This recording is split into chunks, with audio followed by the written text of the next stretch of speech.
Seawold, and this is Authentic Parenting, a podcast about personal development in the context of parenting, where I explore how you can find more calm, connection, and joy in parenting through the process of self-discovery and inner growth with a trauma-informed lens. I'm a parent educator, and my mission is to help children by helping parents. The motto of this podcast is raising our children, growing ourselves. Today, 4 steps of a good apology.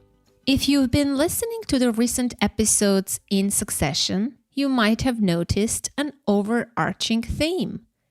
It all began with a deep exploration of our universal human needs and feelings with a fantastic guest, Yvette Erasmus. Then we talked to world-renowned psychologist, Dr. Ed Tronick, the creator of the Still Face experiment, and pediatrician and writer Claudia Gold on the power of discord, that conflict is not only okay, but essential for healthy relationships, followed by a phenomenal conversation with the world's foremost expert on forgiveness, Dr. Fred Luskin. And today, how to apologize and make things right with Dr. Molly House. A sincere apology is one of the most powerful human interactions and can seem like one of the most challenging. Think about the big and small moments in your life when a good apology could have changed everything. Apologies, when issued well, lead to healing, reconnection, and growth. But why it's so hard to apologize? And what goes into a good apology? My special guest today is Molly House, PhD. She's a Harvard-trained clinical psychologist and an award-winning writer. Following a clinical fellowship at Harvard Medical School, she completed her PhD in clinical psychology from Florida State University. For 35 years, she has maintained an independent psychotherapy practice in which she works with couples as well as individuals of all ages. She has contributed to several academic papers, and her creative nonfiction has appeared in the New York Times Modern Love column, the Boston Globe magazine, NPR's Morning Edition, and elsewhere. Her work was also listed as a notable essay in Best American Essays. She has been a Grateful Fellow at Ragdale, VCCA, and the MacDowell Colony. Her nonfiction book, A Good Apology, 4 Steps to Make Things Right, was published in July 2020. It's about the meaning and power of making amends. In today's episode, we talk about the benefits of good apologies. We explore the many apology myths and, of course, share Molly's simple and elegant recipe, the 4 steps of a good apology.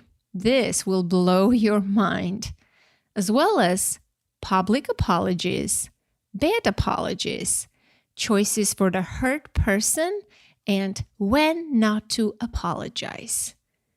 Apologizing is too hard to do and too important not to. Please enjoy this eye-opening, helpful, and powerful conversation with Molly House. Molly, welcome to Authentic Parenting. I am so deeply honored and thrilled to have you on the show today. I'm glad to be here with you. You have written an amazing, helpful, empathetic, and compassionate book that I think everybody should read. I read it twice, and I think I'm going to refer to this more and more. I've learned so much. It's a good book because it helped me understand a lot how to Uh-huh. apologize. Uh-huh. But I also felt so bad about the poor apologies I have delivered all throughout my Oh, yeah. life. Yeah. It's hard, isn't it? It's hard. It hasn't been my strong suit. So to begin with, I want to read a tiny bit of passage before I ask you a question. Okay. This is from the introduction, and you write, my journey toward developing an apology technique began in childhood, in the face of chaos and neglect, including 3 years I spent in an orphanage. I did what children often do. I tried to control what I could control. When I couldn't fix the unpredictable world around me, I learned to mend physical things. I replaced errant buttons and glued shattered dishes back together. Even as a child, I had trouble tolerating waste. I held on to broken things long before I learned that relationships, too, can be salvaged rather than discarded.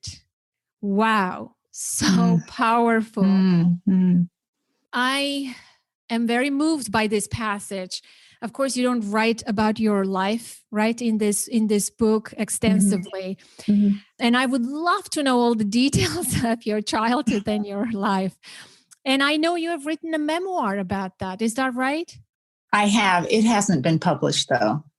Oh, I see. So tell me, it seems like, I want you to talk about the wastefulness aspect of relationships and why you chose to write about this. Yeah, it's a very central part of it for me. Over all these years of sitting with people in pain in my office, it seemed to me that there are many times when the hurt isn't necessary anymore. Like it really might be possible to change things, to repair it, to improve the relationship. And people don't know how to go about it, don't know how to begin, don't even know it's possible. So relationships get wasted.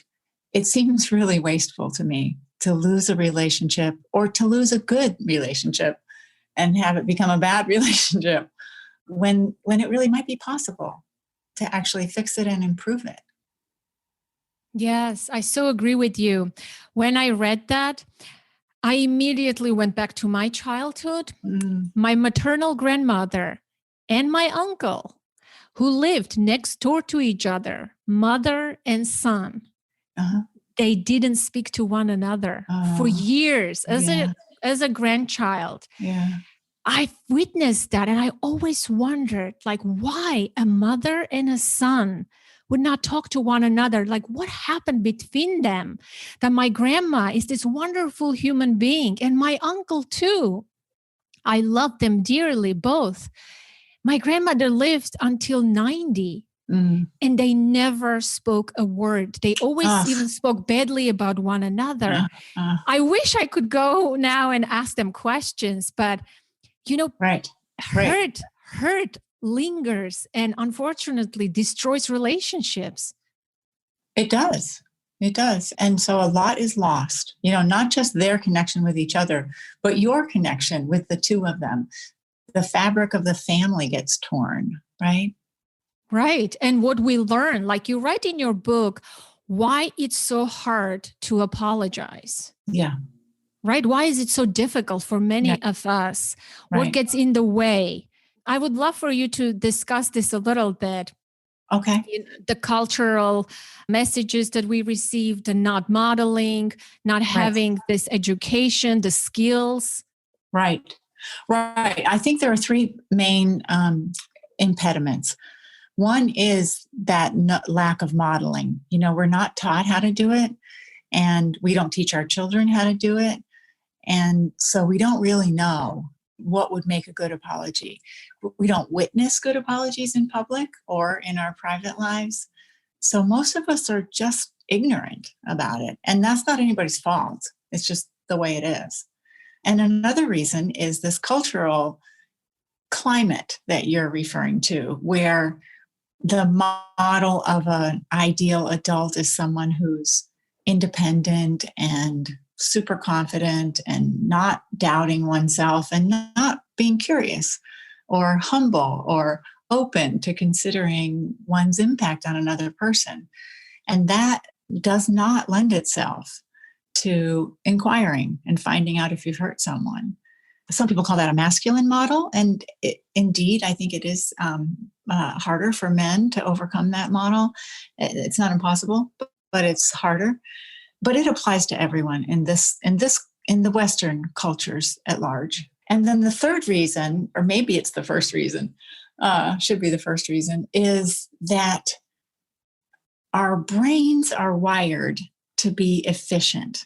The neuroscientists have taught us this, that the brain doesn't want to use any more energy than it already is using. So to go back and reconsider things and to look at mistakes and to wonder about things takes more energy. And so our hardwiring is such that we're less likely to do that.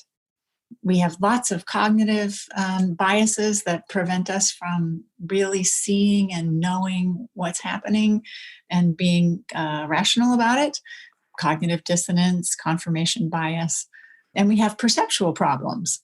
You know, we trust our senses when perhaps we shouldn't. And there are lots of studies about optical illusions and mistakes that people make about things that they swear they saw and perhaps they did see, but they actually weren't there, or they didn't see and the thing was there. And we're just notoriously bad at seeing our mistakes. So I know. Oh my goodness. So we have this limitation. That's so true. That's so true. I'm never wrong. Like, even if I hurt you and you say that you hurt me, and I'm like, no, I didn't. Yeah, well, partly because I didn't think I meant to, right? So we confuse, there are these myths about apologies. We don't think we could have hurt someone because we didn't mean to. I know. You have the whole list of myths in the book. And while I was reading, I'm like, wait a minute, which one applies to me here? And some of them do apply. Okay. In fact, let me open that page. In fact, since we're talking about the myths, an apology is a sign of weakness. That's that masculine culture that you're talking about, right? That if you apologize, then you are like a weak person. Somewhat, yeah. But adults do it to kids too. It's not just male. It's also a sort of a dominance model. Yes, but in fact, it's not true. In fact, the opposite. You're more courageous if you apologize. Absolutely. It takes a lot of courage to do it well. Yeah, before I go through the list, actually, I want to wonder, like, I've been thinking, no one has ever taught me how to apologize throughout my life, like kindergarten, childhood, school. Forget the modeling part. I've seen a lot of bad models in my life, in my neighborhood, in my family. But I don't think anyone has taught me that, Anna, or children, this is how we do it. Of course, we were forced to say, I'm sorry, as you say, the magic words. But I think that's about it. Yes. Have you remember, I'm not sure what kind of schools you went to. Of course, you grew up in America. I grew up in a different country. I'm wondering, what's your recollection of apology being taught, or like in an orphanage? I worked in an orphanage. There is a lot of, institutions that are a little different. So what do you remember from your childhood about lessons about apology? Not much. I think it's a greatly neglected area of life learning. In the church somewhat. So I was Catholic as a child, and we have to apologize to God for our sins. So that's a model, and in confession, you have to be heartily sorry. That's the phrase. And then the priest assigns some penance. You have to say some prayers afterwards. So it's a little bit of an apology model, but it's not thorough, and it's narrow model. So, but I don't think I learned how as a child. But we sort of force our children to say the I'm sorry, the magic words. They learn that in preschool, and a lot of people that I know want to hear those magic words even in their adult life. Like for me, as a person, I was never interested in hearing, I'm sorry. I was always interested in the fourth step of the apology that Yeah, you yeah, describe in your yeah, book, and we yeah. will get to that. For me, as a young adult, as a person, I was always adamant about speaking. I don't care about the words. Like I want you not to repeat this thing, this behavior, right? So when we teach children to say those words, what do you think we're teaching them in general? Like, firstly, We're teaching them to repeat words they don't know the meaning of. and how does that going to translate into taking responsibility in their adult life, right? In their adult relationship? It's pretty skewed, right? And that's partly why we don't know how to do it later. We think those words ought to make it okay because that's what we are taught as children, right? Regardless of what they mean. It is kind of magic words.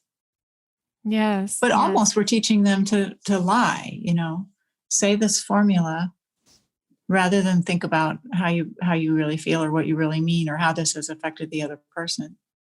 Oh my gosh, I just recalled a story from my early motherhood years. When you said that, it hit me, this story. We had a neighbor. Her son was very rambunctious and younger than my daughter. And one Halloween, the kids were getting ready to go trick-or-treating, and this boy pushed my daughter so hard for no reason because he was a very active, hyperactive kid. Very poorly behaved most of the time. He pushed my daughter so hard that she fell and her tooth broke and there was blood. And I was helping my daughter. They were young, maybe 6 years old. And the mother, all the mothers came to me, the group of ladies, and supported me, and my daughter assisted, and she was forcing her boy. That's all she knew. Like, I'm not judging her. She was forcing this little boy, Samuel, to come and to apologize to my daughter. And in that moment, I was ready to tear her head off, to say, those empty words don't mean anything. Look what you did. That's all I wanted to scream at her. Yeah. Because you can feel it. Yeah. Right. You can feel it because that's not all right. Those words are not going to take away the harm that he just caused. Right. And of course, you can't change the past ever. There's nothing you can do about the harm that's already done. So that's kind of off the table. But you can help heal the person that you hurt. And you can help heal the relationship. So what would that mother, if she were to do it in a more empathetic way, how would that mother teach her child to apologize in that moment? Well, she might ask him to notice how your daughter feels. What was the impact of his action? Can he see what he did to her and how that affected her? And practice empathy, because that's a really important part of this process. And kids can learn empathy pretty young. They need practice and support in it. And the other thing is that kids have a pretty strong and early developed sense of justice, right? So if you asked him what would make it right, what you did wrong, what would make what you did wrong right, he might have an idea. He might not, but you could help him start thinking about it. Is there anything that he wants to ask your daughter? Is there anything he wants to say to her? Is there any way he can imagine making this right? And that might not be in the moment because everybody's all stirred up. It might be in a quiet moment afterwards. And it might be a letter or a picture that he makes to send to her, to give to her, showing his regret. Yeah. Taking perspective in the moment. I think it takes time for us to do it, right? To teach that, but it's so crucial. And we need to start young for sure. So going back to this book is so juicy and meaty. I'm like, oh my gosh, where do I begin? What do I ask? There's so many things that I would love to dive into, but I would love my listeners to get a copy, read and learn and practice. And this is an amazing book. And it has so many wonderful scripts, the boxes that you include, the helpful things to say in those moments is really, people always are at loss, for words, when to say, how to say things. So I think right. Like it's a great idea, but how do you actually execute it? Right. Yeah. And even if it's not their own words in the beginning, by seeing the structure or sort of the formula, then you can fill in your own. It can become your own with time. Oh, right. Exactly. I think that's really a good way to think about it. Mm-hmm. So the second myth that you have is saying I'm sorry means you accept the blame. Because you were not at fault, you shouldn't apologize. Right. Mm-hmm. Well, most of us have probably encountered that one, right? I'm stubborn. I'm not going to admit it. I'm not going to say I'm sorry because I didn't do anything wrong, right? Yes. And so, so the question is, what matters the most? Does your feeling for the other person weigh more than your sense that you're right? You might be right. You might not have done anything that anyone would find fault with, on another occasion or in the abstract or even this time, but it happened to have hurt the person. And if you care about the impact on them, then you want to address it and help them heal and make the relationship whole again. We hurt each other all the time by mistake. It's so, so common, even with your grandmother and uncle. It's not the breach that's the problem. It's not the fact that something awful happened between them. The problem is the failure to learn from each other and about ourselves in these moments so the relationship can heal and get stronger. Yeah, so the benefit is trifold and multiple fold, actually. Absolutely. Good, well put. Yes.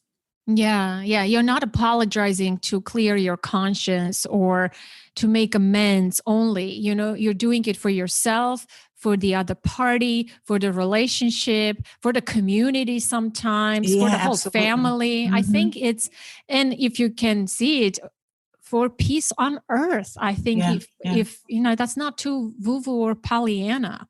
I agree with you.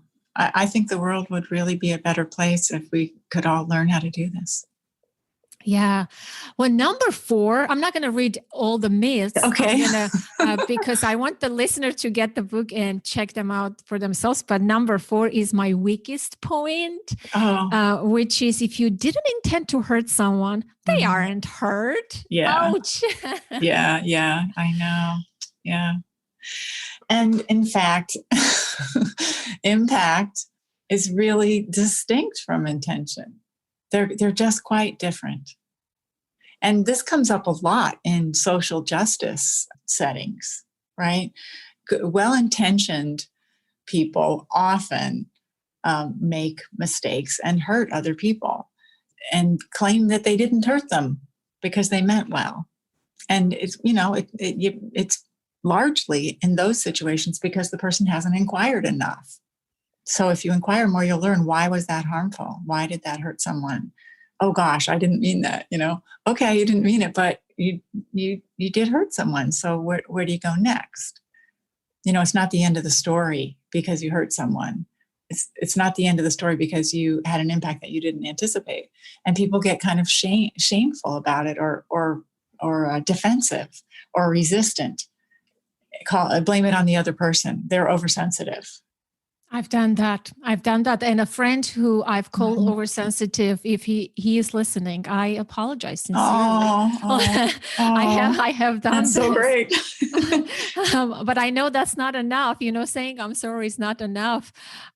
Well, we could invite him to let you know what the impact has been. I've been thinking about this aspect of shame a lot after reading the book, even though you don't openly talk about it.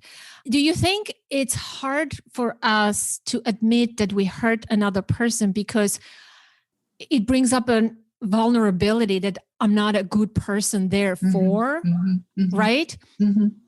It challenges a cherished idea about who we are, as if nice people can't hurt people. We kind of believe that, right? It's not true, but we believe it. So if I've hurt someone, I'm not the nice person I thought I was. I think I'm a kind and generous, thoughtful, considerate person. So how could I have hurt someone? It must be their fault. Or else I'm not a kind and generous, considerate person. And dang, that hurts. Yeah, so we avoid the hurt of our own vulnerability to go on hurting another human being. Absolutely. And it's a false equivalency, right? That those things are really, really both possible. Yeah. Yeah. But if we all can accept collectively that we hurt one another, and it's okay, not okay to hurt one another, but that's part of this human experience. We normalize that and take responsibility for our behavior and actions. And people need this book to learn how to do that. I think the world will be a much better place. I do too. Let me add one more variation at the risk of complicating the picture. There's another kind of blame that a person doesn't have to have in order to take responsibility for repair, and that is for historic harms. If I didn't contribute to the harm of the past, then I have no obligation to try to repair it now or its consequences now, right? This comes up also in the question of reparations for slavery in the United States, for example. And I disagree. As a white person, I and my people have benefited for centuries from this unfair system. So from where I sit, that means I'm responsible for the repair. It doesn't mean that I'm not at fault. Because we allow the perpetuation of this hurt and benefit. Yeah. So that's a different kind of responsibility, right? It's not. I don't feel guilty, but I do feel responsible. Yeah. Thank you for the distinction. I think that's huge. Yes. So here is another one.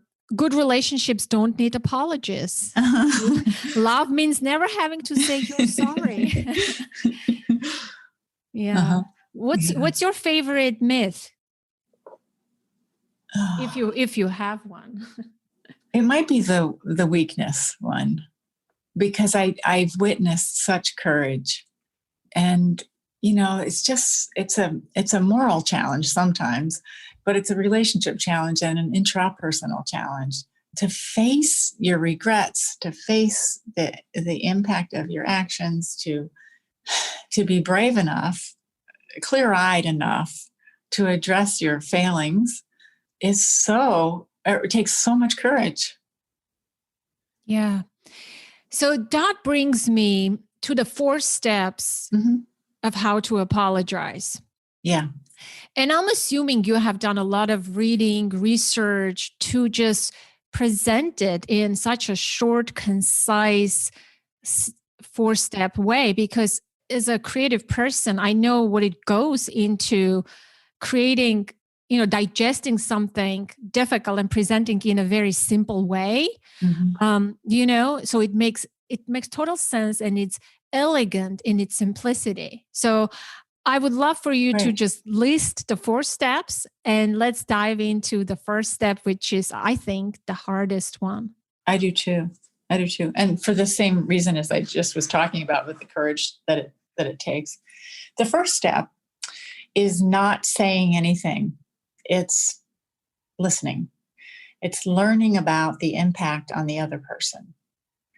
And for this step, nothing about you, the would-be apologizer, matters. It's not about what a good person you are. It's not about what you meant. It's not about, what the other person did that led you to do what you did. It's not about any of that. You may have a chance to talk about that later. But for step 1, the whole purpose is to learn about the effect you had on someone else. So you usually have to ask for that. Even people who know each other very, very well are often wrong about this. And there's a lot of research in this area. in order to understand the other person, you often have to ask and then shut up and listen, which is hard. It's hard. It is hard. It is hard because like your immediate instinct is to defend yourself, to justify your actions, your words, the intentions, why you did that. I didn't mean that. Or, you're too crazy. You're oversensitive. You're making a big deal. You're making a mountain out of a molehill. Right. Yeah. And blah, you got blah, it wrong. The other person's got it wrong. Yeah. And this may take more than one sitting, more than one conversation, correct? Right. Correct. It may take more than 1 month. There are for very serious betrayal level offenses, if you will, it can take a long time to heal. And it can take a long time for the hurt to come out enough for it to be done.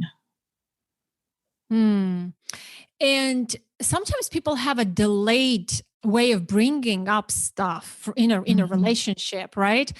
I may have hurt someone, but if he or she didn't bring it up in the moment or even a week or a month later, years go by and they like drop it on you. You're like, whoa, wait a second. Like I was a good person all those years or all those months. And now you're bringing this up. I think that's a challenge. For me, it is a challenge. For example, I get more defensive in that situation more. But do you think the person who is injured, for a lack of a better word, they need time to process, and that is why it's delayed? Well, there's lots of reasons to delay it, right? I mean, you might not quite realize it. You might not have quite understood what actually happened. Sometimes in the moment you're kind of stunned, and sometimes it only becomes clear over time because it's a pattern, and patterns reveal themselves over time. And also sometimes the person isn't sure they want to make this investment in the relationship to take this on because it's work for the person who brings it up too, the injured person. And they're not sure it's going to go well. And only if they really care are they going to try to get the apology that they need. Yeah, I think it takes courage for them too. I'm reversing the situation because I don't think I've ever in my life asked for an apology. As odd as it sounds, I think I have been okay by being hurt. And if I received an apology because of out of the goodness of that person's heart or whatever, I don't think I've ever pressed for an apology, but I have been on a receiving end of being pressed for an apology. Yeah. So I think one of the impacts of this book is not just on people who need to make apologies. It has also been for the reader to realize what they need in an apology from someone else and to be able to guide the other person to give them what they need. And that makes me really happy. Yes, because I have a hard time. I used to. I think now I'm more prepared with the book and the personal development work I've been doing for the past 6 years. I am more eager and willing to sit there and receive an apology, even if it's a half-ass or whatever type of apology. Because in the past, I would have said, oh, don't worry, it's not a big deal. Oh, stop it. No, I don't need to say I'm sorry, right? So look, we minimize that instead of saying, yeah, I do deserve to receive this. I think it also comes down to the unworthiness almost issue that we have. Yeah. It's hard to be completely frank about these things. Yep. Yeah. So, but I just want to say one more thing, which is people don't often sound like they're asking for an apology when they bring up something like this. Sometimes what they sound like is they're accusing you of hurting them or of doing something wrong, right? I mean, that's the wording sometimes. But that really is an opportunity to make an apology. It just doesn't always feel like it.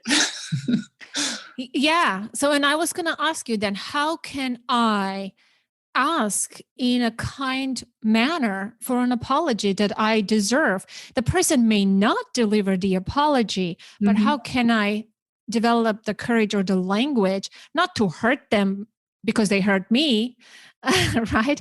How can I ask kindly that I deserve an apology? Yeah, I kind of think the approach is similar to the approach that I described for starting an apology. And that is that it's an invitation for a conversation. It's not a requirement or a demand. You know, Yeah. there's something I want to talk to you about that went wrong between us. And I want to find a good time to talk about it with you so that we can resolve it and make things better between us. Yeah, and we may not even use the word apology because that could be off-putting to the other person in the beginning, right? Yeah, could be. Yeah, it could be if we're not used to speaking like this, we're not trained or we don't know the apology model. I think it could be off-putting if I say, hey, by the way, I would love for you to apologize. And Yeah. I can imagine saying that to someone. They're like, are you crazy? Or so here's one more thing. If you want to just turn this on its head for a second. If you've been in a relationship with someone for a while and there's been some conflict, then probably you've hurt them too, right? If you feel hurt, you're aware of how they've hurt you, and you might not be aware of how you've hurt them. You might not have even considered it because you're kind of focused on what's happened to you. And so often we're kind of waiting for the other person to say they're sorry and make it right. And it may happen, and you could ask them for that. But another thing you might consider doing is try to figure out how you might have hurt them. Is there anything that you could begin an apology process with them about? You might not even know for sure, but you could ask them. And you might then get, after that, the apology that you want. Yeah, this is why I loved, there was an exercise towards the end of the book. I was going to ask you about this towards the end of the interview, but there is a good exercise that you suggest, the letter writing from the other person's perspective. If I think that my friend has hurt me and she or he owes me an apology, I can write a letter. Can you describe that? I'm talking too much today because I'm so excited about this topic. I really like your excitement, though. So you might be talking about the exercise where it helps you, that can help you define what it is you actually need from the other person. If you compose a letter as if they had written it to you, is that the one you mean? Yes. Yeah. And you write the letter that you want to receive from them. That includes all the things you want them to say and all the things you want them to agree to do. And it can be very informative to you about what you need. And you might not quite know before that. And then if you're interested in being open and intimate with this person, you can share the letter with them. And it's deeply informative to them. I thought that was so powerful. I know letter writing in general is a powerful therapeutic exercise, but it's just like another level, right? Because then it's so humiliating and humbling. Yeah. Because sometimes I can feel self-righteous, or I want that person, he hurt me, I want him to apologize. But when I actually sit down and write this letter from his perspective, I may change my perspective completely. Right. Because usually what we want is accountability and caring. We don't really usually fundamentally want punishment. We don't want to humiliate the other person in a bad way. But we may feel that way. We may feel like we want revenge at some point in the process. But that's not usually the ultimate goal. Yeah. Is there an apology that you're waiting in your life to receive from someone? That's a great question. Well, I think I was waiting for my mother to apologize for the ways she let us down. and she's no longer with us, but I haven't been waiting for that for a long time. And I'm trying to think of, she didn't make an apology of any sort, but I think I stopped needing it. But I was waiting for it, wishing for it. Oh, sorry. Wow. Yeah. I mean, and most parents do let their kids down, in one way or another. So it's a big, it's a big universe of potential apologies. But that's the kind of, your podcast is directed to parenting, and there's so much about love and responsibility that we learn in those relationships, right? And how to hold yourself accountable in ways that other people haven't held themselves accountable for you or to you. And I think it was genuinely healing for me to have children and to see how easy some parts of it were that were not easy for her, and how natural. And it helped me understand that she was not cut out for that role, Wow. Plenty of parts were hard too, though. Yeah, definitely. Yeah, it is hard. I remember when I was young, my dad would always say, wait till you become a parent, you will understand, and truly you do understand your parents more and better once you become a parent, for the better or for worse, right? I think especially when parents were not present or neglectful or abusive, it could be hard because of the trauma. The wounding could be so difficult. If you haven't healed as an adult, it's hard to see your parent through a compassionate lens. But once you do, you see that they also carried a hurt, a trauma. That's why they were not able to fully love and be themselves, let alone apologize and be a grown-up and mature. Sure. Right? Yeah. And the goal, I mean, when you say, everybody should read this book, the goal is to interrupt that, right? Like if my mom was damaged by her parents and they were damaged by their parents and, blah, blah, where do we learn to heal it within the generation so we don't have to keep passing it along? Somewhere we have to be able to hold each other gently and long enough to recover. Yeah. Wow. With that, let's talk about the second step. I don't want to miss the best part of this book. So the first step is just to listen and take it all in, as uncomfortable and as hard as it is. Right. What's the second step? The second step, if you've done step one well, then you know.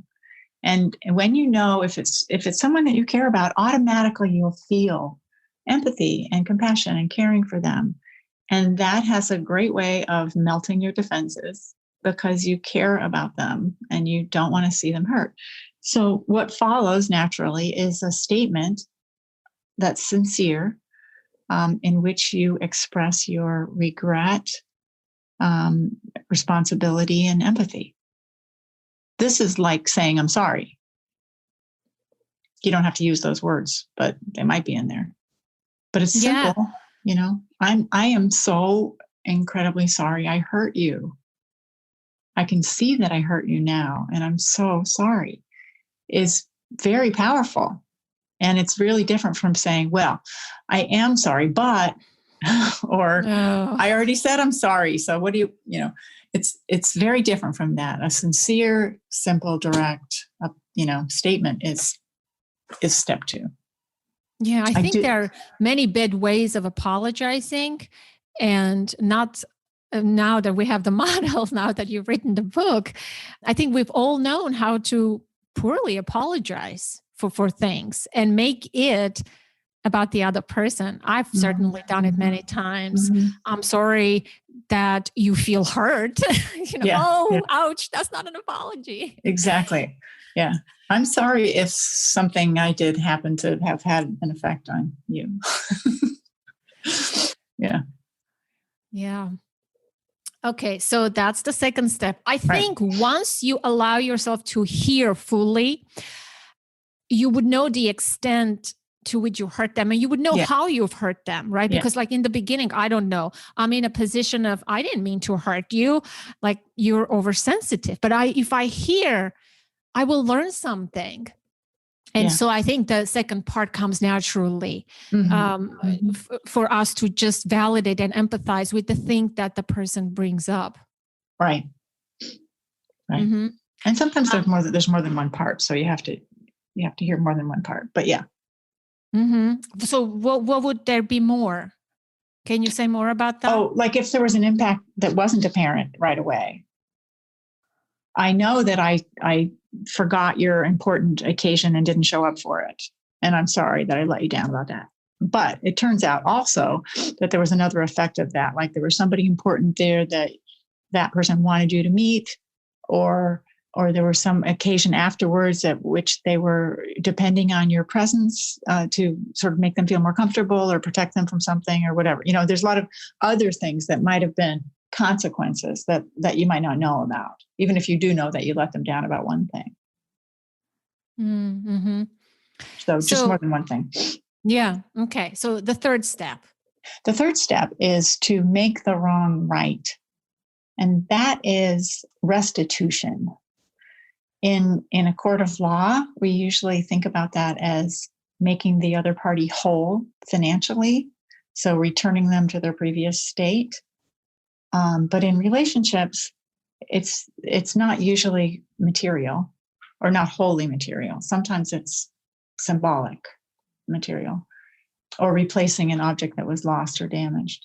But it's more likely to be making the relationship whole again, not the person exactly. So the thing that I've seen happen most often in relationships is a do-over, which seems incredibly corny and people think it won't work, but it does. And what it is a chance to get it right this time, the thing that you didn't get right the first time.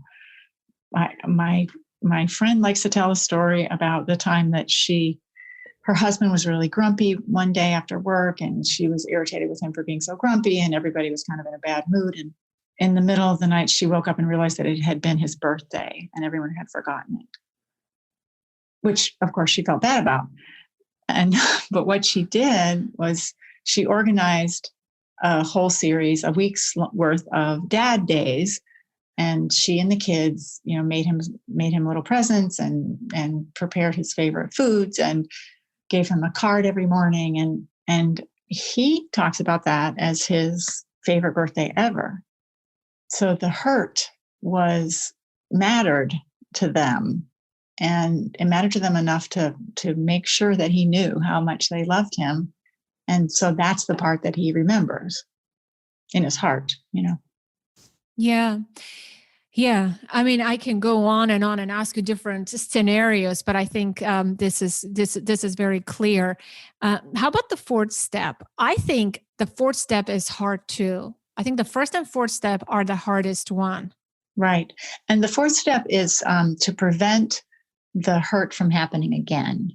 And that means usually that there has to be some real change made. If there's a pattern in the relationship that led to this harm or hurt, then you have to really change something. Sometimes the pattern that needs to change is a serious mental health issue or substance abuse issue or other kind of behavioral addiction. And in those cases, often you require some professional help. It's not a fair fight for the two people to be able to tackle that just on their own, usually. But many things can be changed within a relationship.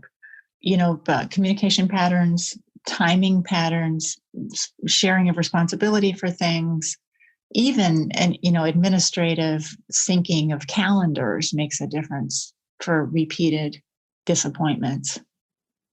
Couples therapy helps, especially a brief focused piece of couples therapy with someone you can return to later if you need to for a tune-up. But people often can come up with ways to change things. And this is a collaborative process often.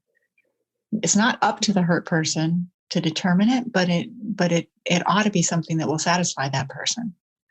And you can't tell at the beginning whether it's working because it takes time to establish habit change. It's really hard to change habits and patterns, and intentions are usually not enough. Something real has to be changed in the setup. And that takes work. It takes time. Yeah, that's why I said it's the hardest part, because I faced this difficulty myself. It's one thing to give my word and say, oh, I will never, ever do this, or, apologize, do all the right 3 first steps. But sometimes, I can't guarantee. My intention is there. Like, I can give you a word on that for sure. But the behavior change, man, that's going to take some time and practice and effort. Yeah. And so I like to say that the plan, the apologizer has to make a convincing plan about how they're going to change. And saying, I'm not going to do that again, I really, really am not going to do that again, is not a convincing plan. Yeah, that makes total sense. Yeah. So you're really, really hooking the person here at every step to take full grown, mature accountability and responsibility for every step of the way. Yeah. Yeah. And compassionately, right? I don't think it's punitive. I think it's kind responsibility. Yeah, I completely agree.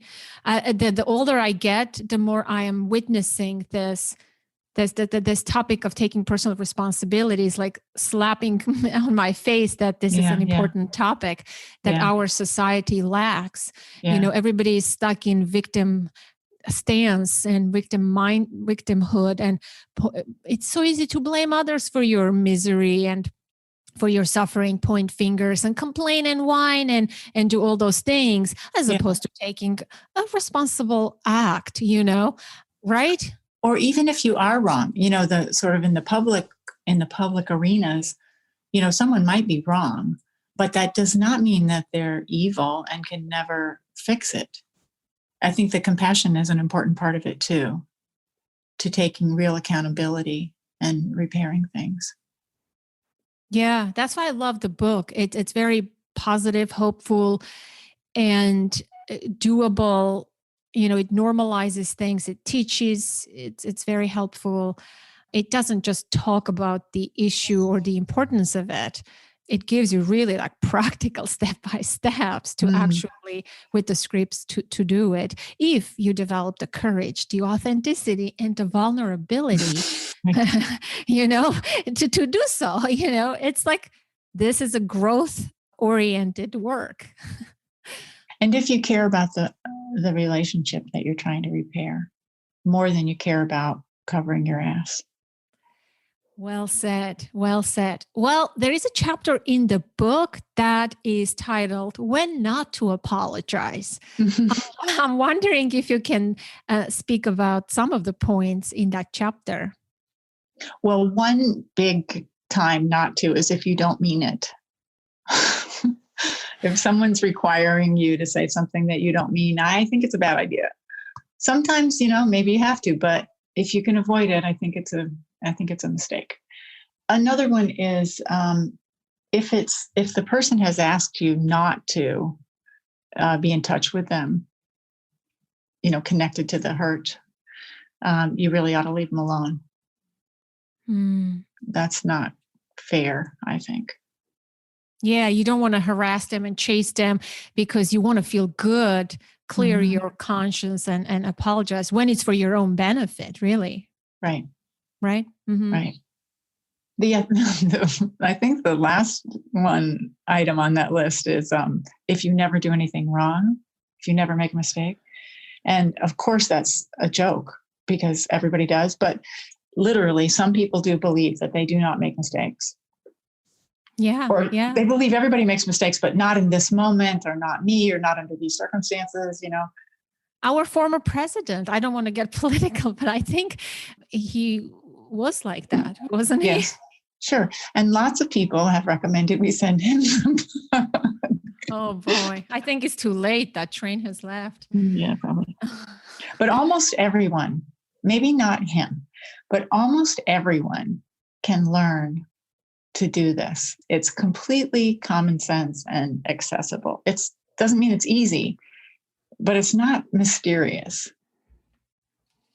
I agree. Well, how about when a person demands way too many apologies, and I've been on a receiving end of this, and they even give you a script how to apologize to them correctly because they don't accept your genuine apology. They say it's incomplete, it's not good enough. If you want to apologize, this is what you should say. Well, I don't know. Is it because I read this book and they know a good way to apologize, or it's because they're being a pain in the neck, Yeah, I think they're being controlling. Yeah. Okay. So that's kind of in jest. People can tell you what they need from you, and you can decide whether you can give it to them, sincerely. Yeah. I think. Yeah. And, the sort of the benefit of give the person the benefit of the doubt if you can, but because you're trying to heal things, right? But if it's a pattern where this goes on a lot and it becomes kind of a tyranny, you become a supplicant and you're never off the hook, no matter how well you do it. And you've done your due diligence, you've really learned how to do this well, and it's still not acceptable, then maybe this isn't something you can repair. And then you have to choose between your own, integrity and appeasing the other person. Yeah. And just to conclude the conversation, as I said, we can talk about this forever. But I wonder if you can say a few words about public apologies. We've been seeing a lot more these days in the social media, in the pop culture, celebrities, the Me Too movement. Maybe a good apology example that you've seen and a bad one. Yeah. You write about that in your book too. Yeah, there are a lot of examples to choose from, for sure. One mistake people often make, celebrities especially, is they make a public apology rather than an apology to the person that they hurt or persons that they hurt. So it's misdirected from the very beginning. And it's not an inquiry to find out what really happened to the other person. It may be trying to take responsibility, but it's not thorough and it's misdirected, I think. So there are hundreds of them. One example of that was when Louis C.K. was first accused of sexual misconduct. He apologized to the wrong woman for the wrong thing because he didn't listen.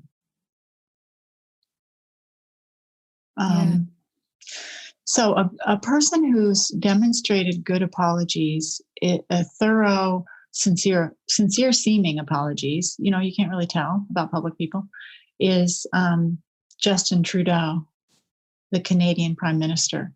In several examples, he has had people do the research to understand the impact of governmental decisions, and he's made tearful, sincere-seeming public statements at some length about, for example, there was a gay purge I think it began in the 60s, 50s or 60s, I can't remember now. But it went on for a very long time, and people were removed from government service and the armed forces and all kinds of Canadian institutions if there was a suspicion that they were gay. So they lost a lot, those people. They lost income and standing in the society, and so did their children and grandchildren. And so it was a very costly and horrible pattern. And he stood in Parliament and said, for this, he listed the things. For this, we are deeply sorry for this. We are so sorry for this, and it was moving. It is moving. You can see it. You can find it online. I recommend you listen. And then he made some changes, in the law, or instituted the process to make the changes to change the law, and reversed people's legal records, which had been, littered with these false and ugly made up crimes, and made financial restitution. Sorry, I said that out of order. He made financial restitution and then he changed laws also. So that's the step 4, right? It's to make sure that this won't happen again. So, he's pretty thorough. He did a statement about the turning away of the St. Louis, the ship that was carrying people trying to escape Nazi Germany. Lots of countries turned it away. Canada did too. And in that statement, one person who had been on the ship was there. Apparently, she might be the only one that lives in Canada now. But she was quite old, and her son was there. And he was quoted as saying, "This is the beginning of the possibility of healing," because it's naming it. Yeah, that's very powerful. So how has this book changed your life? Did this research, diving into this topic as a person, how have you changed as a result of this work? That's a good question. I'm definitely committed to challenging my defensiveness. That doesn't mean it doesn't come up. But I want to follow these steps. I want to hold myself accountable, and I want to hold my loved ones accountable in a kind way, and, embrace information about myself that is surprising and not always pleasant to receive, because I believe that none of us knows the whole story. We don't know until we hear from other people. We only know our part of the experience. And I want to be curious. I want to remain curious about the rest of the story. Well, Molly, thank you so much from the bottom of my heart for your presence, for your wisdom, for spending this generous amount of time with me, putting up with my tech demands in the beginning. And thank you for the book. And as I said, this is going to be in my top 10 of all times. Oh, that's amazing. I'm going to put this on my list. It's a wonderful book, really. Very well written, thorough, comprehensive. And I think, even young people have to read this. High school kids, to learn this from a young age. We need to teach our children how to apologize for the reasons mentioned in this episode, for the sake of our own, relationships, for the planet, for humanity, for peace, I have been doing some workshops with high school students, and among others, and they've been very actively engaged, surprisingly willing to engage with this model. I'm excited to hear that. That makes me happy. Yeah. Well, thank you again for your time. We'll be in touch, and I will let you know how the listeners engage with this episode and great. What the feedback is. That concludes today's conversation, my dear listener, and I hope you enjoyed it. I would love to hear your biggest takeaways and ahas from this fantastic episode. You can send me a note to the email info@authenticparenting.com. You can call the number 732-763-2576 and leave a voicemail. And for international listeners, you can use the free SpeakPipe tool on the contact page of my website, authenticparenting.com/contact. Join your fellow listeners from around the world in our private Facebook group, The Authentic Parenting Community, a positive and supportive space for conscious moms and dads like you. Generate conversations, ask questions, discuss the episodes, take part in our monthly book club, and be part of our amazing community. I continue offering my weekly pandemic support calls. They are free and open for everyone. I post the link and the information in our group, but if you are not on Facebook, you can sign up for my newsletter on my website to receive notifications. If you enjoyed the podcast, take a moment to rate and review it on Apple Podcasts. Until next week, connect to the present moment, to yourself and your children. I am Anna Seawold. Thank you so much for listening.